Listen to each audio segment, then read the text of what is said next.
Dans le cœur des cercles, un palais s'élève dans toute sa splendeur.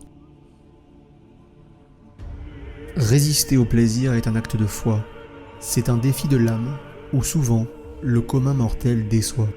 C'est un chemin parsemé d'épreuves, où les séductions sont disséminées, et où face à Slaanesh, la résilience doit être prouvée. Il s'agit ici de son palais, un édifice d'une splendeur perverse, qui se dresse au cœur des 6 cercles concentriques du domaine.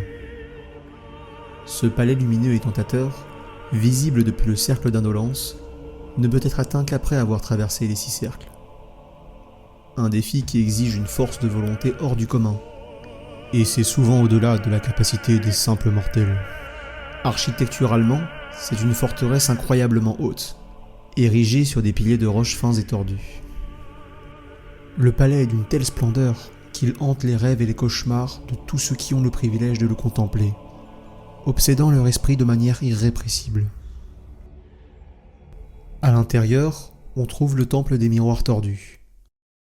C'est une grande salle circulaire entourant le palais de l'extérieur.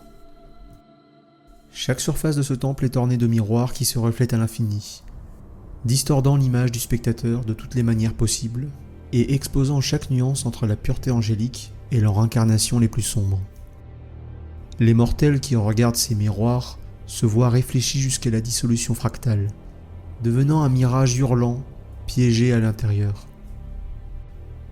Les sanctuaires intérieurs, plus profonds que le temple, sont vides de tout, mis à part l'atmosphère et l'odeur des orgies passées.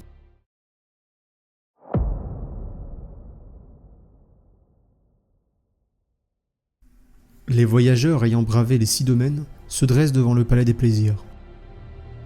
S'imaginant tomber face à un bastion impénétrable, ainsi que des légions de démons terrifiantes, la réalité qui va se dévoiler défie toute attente. Pas de garde armée, seulement des statues d'albâtre et des arbres majestueux se dressant silencieux, comme des sentinelles immuables. Un frisson parcourt l'assemblée, alors qu'un chœur lointain se fait entendre. Il s'élève, emplissant l'air d'une mélodie envoûtante. Et là, dans un moment suspendu hors du temps, Slaanesh émerge de son palais. Dans cet instant, chaque mortel se retrouve immobilisé. Le temps est figé, tandis qu'une silhouette divine continue de s'avancer.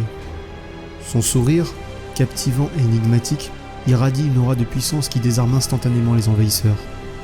Sa présence, plus puissante que toute armée, laisse chaque âme présente ébahie et sans défense.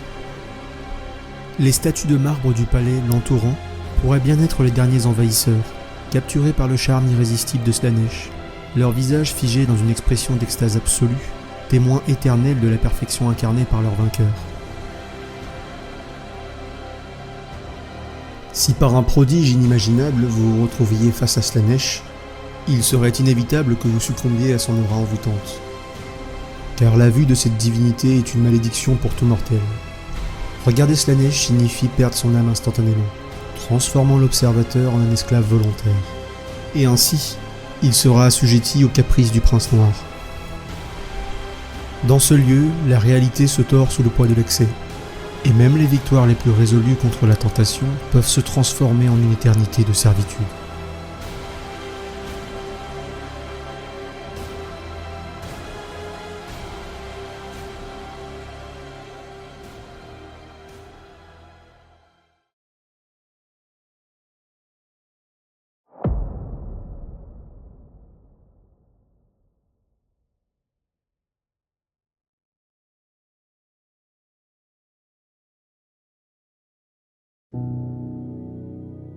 C'est au crépuscule d'une ère que les Eldar, race de majesté et de savoir, succombèrent à leur ivresse de leur propre grandeur.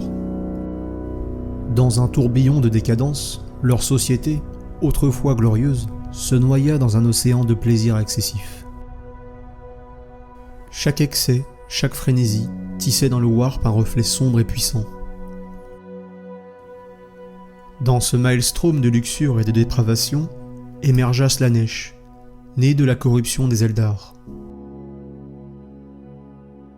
Sa venue déchira le voile de la réalité, engendrant l'œil de la terreur, un gouffre béant dans l'espace-temps.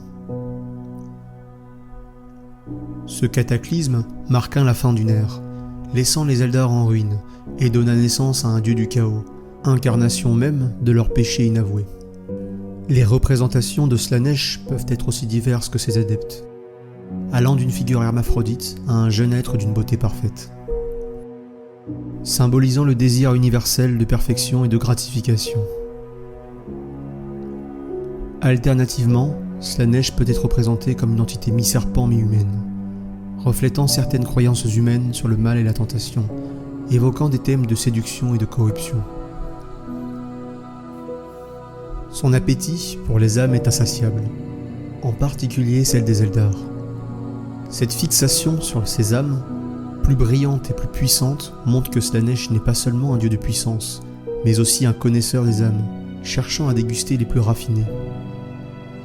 Malgré son jeune âge par rapport aux autres dieux du chaos, Slaanesh est peut-être le plus dangereux. Incarnant un mélange de traits des autres dieux du chaos, il est peut-être le plus complexe et le plus polyvalent de tous. Tout comme Khorne, Slaanesh tire sa force des pulsions intenses, mais contrairement au dieu du sang, Slaanesh privilégie la subtilité et la violence perverse et sadique, plutôt que la violence brute.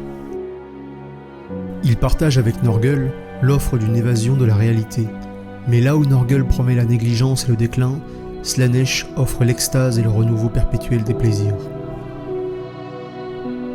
Quant à Tsench, Slaanesh partage l'art de la manipulation et de la déception, mais ses ruses sont souvent plus orientées vers les plaisirs charnels et les désirs personnels.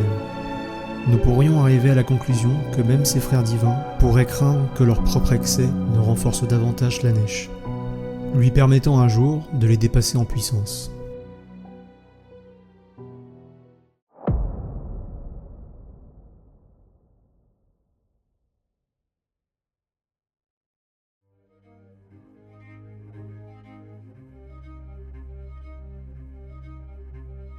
À travers l'immense théâtre de guerre qu'est devenu la galaxie, chaque émotion intense, chaque acte de plaisir ou de défi nourrit la puissance du Seigneur Slaanesh. Sa capacité à influencer subtilement le cours des événements en fait une menace omniprésente, capable de faire basculer des empires et des civilisations entières dans l'abîme de l'excès. Dans l'ombre étouffante de l'Imperium, la lumière perverse de Slaanesh brille comme un phare de libération, attirant les âmes lassées de la rigidité et de la souffrance. L'adversité, la rigueur de la vie sous le régime impérial, marquée par la guerre et la privation, offre un terrain propice à la propagation de la corruption de Slaanesh. Il n'offre pas seulement un soulagement de la souffrance, mais invite à une myriade de sensations interdites. Dans cet univers de contrôle rigide et de piété forcée, les promesses de Slaanesh de liberté et d'indulgence semblent irrésistibles. Depuis l'ombre des cités russes impériales jusqu'au palais de la noblesse décadente, les cultes secrets de Slaanesh s'infiltrent partout, et même parmi ceux qui ont juré de combattre le chaos. Ces fidèles serviteurs, dissimulés sous des apparences trompeuses, œuvrent dans l'ombre, pervertissant les sociétés de l'intérieur. Dans l'ombre, loin des yeux, les rituels se tiennent. Lieux cachés où plaisirs interdits et sacrifices se côtoient, chaque acte de dévotion étant plus sombre et plus dépravé que le précédent. C'est dans ces endroits de culte qu'il se livre entièrement à l'obscurité du prince de l'excès. Face à la prolifération souterraine de l'influence de Slaanesh, on ne peut s'empêcher de se demander jusqu'où cette corruption s'est-elle infiltrée au sein de l'Imperium, et quelle sera l'étincelle qui précipitera l'humanité vers un destin similaire à celui des Eldar.